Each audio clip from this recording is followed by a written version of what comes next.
Help me to reach 2,000 subscribers. I felt the scream tear up my throat before I even understood what I was seeing. It was raw, sharp, the kind of cry that rips straight through your ribs when your heart realizes something your mind is still refusing to believe. 1 second I was stepping into the dim hallway outside the crowded party room, the music thumping like a pulse in the walls. The next second I was staring at him, her closest guy friend, the one she always swore was harmless. And he was pressed so close to her that their breaths collided in the tiny space between them. His hand lingered at her waist. Her fingers hovered at his chest. Their faces were too close, too intimate, too familiar. I froze for a heartbeat that felt like a century. She jerked back when she saw me, eyes wide, guilty, terrified, and somehow relieved all at once. He straightened, smirking like he had won something, like he had been waiting for me to walk in. My pulse roared in my ears. I whispered her name, but it came out broken, almost strangled. She stepped forward with her hands raised as if I were something wild that needed calming. He chuckled softly behind her, that mocking sound slicing clean through my restraint. And that was the moment I felt something inside me crack. The party lights flickered above us, casting gold and shadow across their faces. I could smell spilled drinks, perfume, and something else I could not ignore anymore. Betrayal has a scent. Faint but undeniable, like smoke from a match that was just blown out. She tried to explain, but her voice wavered. My emotions spiraled so fast I could barely breathe. Confusion slammed into anger. Anger twisted into fear.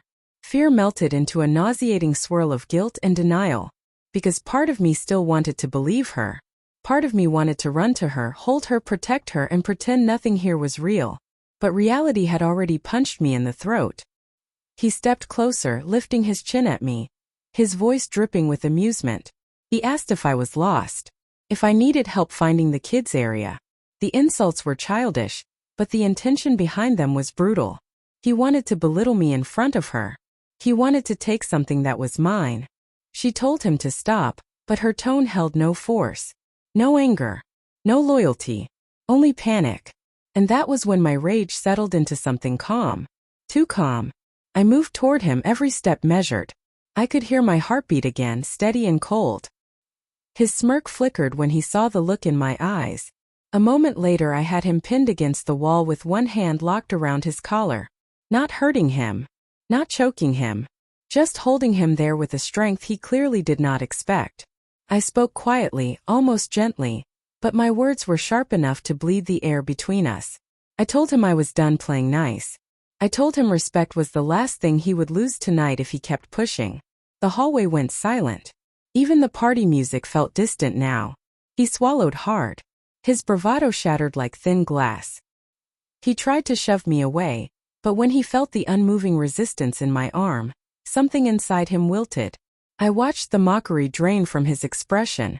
Confidence turned into fear. Fear turned into humiliation. In seconds he went from arrogant to tiny. I let him go without another word.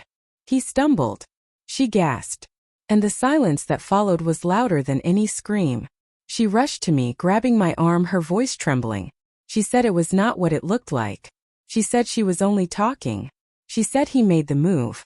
She said she pulled away. But every word shook with the fragile desperation of someone who knew the truth could not be hidden anymore.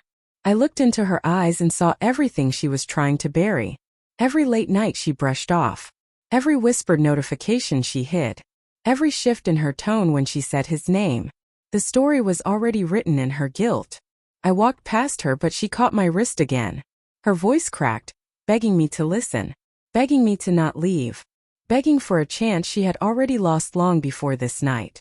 As she spoke, I felt anger and love collide so violently inside me that I thought I would collapse. Because I loved her. God, I loved her so much that it hurt to breathe. And that love was the very thing destroying me. I asked her one simple question. I asked if anything ever happened between them before tonight. She hesitated, just for a second, but that second was enough. Her silence screamed louder than any confession. I felt my chest hollow out, the kind of emptiness that feels permanent, the kind you know you will carry for years. I stepped back, pulling free from her grip. I told her I was done fighting for someone who had given pieces of herself to someone else. I told her that trust does not shatter loudly. It breaks quietly, slowly, like soft glass beneath a trembling hand. She sobbed. He stared at the floor. And I walked out into the cold night air, shaking, devastated but somehow finally awake. And the twist came when I reached the gate and heard her voice calling after me. Not pleading. Not apologizing. She whispered that she loved him. Not me. Him. The words hit harder than anything he ever said. Harder than anything I ever feared. My legs weakened. My breath broke. It was not just betrayal. It was choosing. And that choice ended everything.